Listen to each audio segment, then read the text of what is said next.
ভেটকি পাতুরি, ভেটকি কালিয়া, ভেটকি মাছের ঝোল, ঝাল, ভাপা অনেক কিছু তো খেয়েছো। আজকে একটা অন্যরকম রেসিপি তোমাদের সাথে আমি শেয়ার করছি। আজকে আমি তোমাদের সাথে শেয়ার করছি দই ভেটকির একটা দারুণ রেসিপি। শুধুমাত্র এটা যে ভেটকি মাছ দিয়েই করতে হবে তার কোনো মানে নেই, যে কোনো মাছ দিয়ে এটা তোমরা বানাতে পারো। প্রথমে আমি মাছের পিসগুলোতে ভালো করে নুন আর হলুদ মাখিয়ে নিলাম।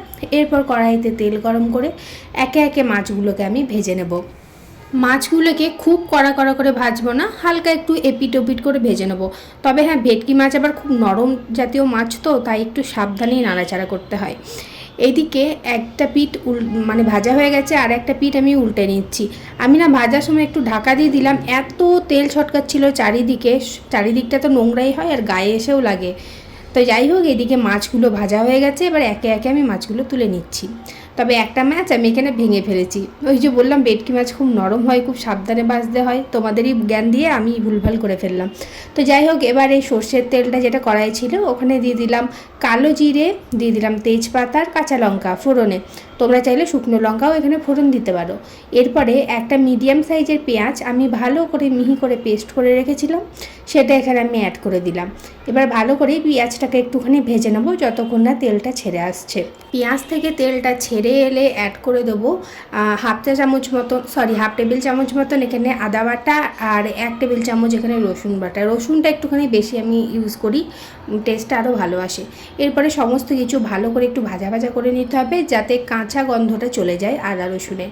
এরপরে আবারও মশলা থেকে তেল ছেড়ে এলে দিয়ে দিলাম ধনে জিরে গুঁড়ো, স্বাদ অনুযায়ী নুন, আর টেস্টটাকে ব্যালেন্স করার জন্য অল্প একটু চিনি দিয়ে আবারও সমস্ত কিছুটাকে ভালো করে মিশিয়ে নিলাম। অল্প একটু জল অ্যাড করেছি, তারপরে আরও ভালো করে এটাকে মিশিয়ে নিয়ে এবার এটা একটুখানি যখন শুকিয়ে আসবে, তেল ছেড়ে আসবে, তখন না আরও আমি এখানে 2 টেবিল চামচ মতন জল অ্যাড করলাম। তার কারণ আমি এখন দইটা দেব, তো দইটা একদম কম হিটে অ্যাড করতে হয়, না হলে না ফেটে ফেটে যায়। তার জন্য আমি একটুখানি জল দিয়ে টেম্পারেচারটাকে একটু মেনটেন করলাম, হিটটাকে। এরপর গ্যাসের ফ্লেমটা একবারে লো করে আমি এখানে দইটা অ্যাড করে দিয়েছি। দই আমি 4 টেবিল চামচ মতন জল ঝরানো টক দই ভালো করে ফেটিয়ে এখানে ব্যবহার করেছি। তারপরে দইটা ভালো করে মিশিয়ে নিয়ে 1 টেবিল চামচ এখানে আমি কাজু বাদামের পাউডার অ্যাড করলাম।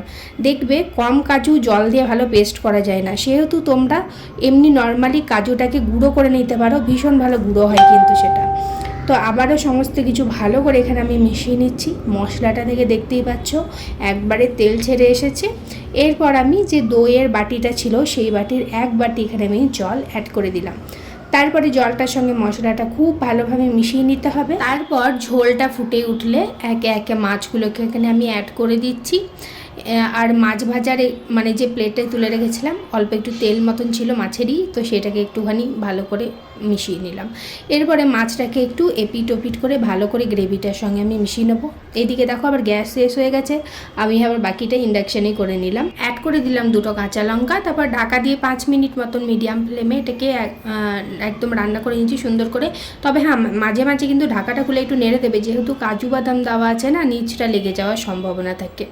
এদিকে আমি যেরকম গ্রেভি রাখবো সেরকম আমি রেখে নিয়েছি, তোমরা গ্রেভি চাইলে কম বেশি করতে পারো।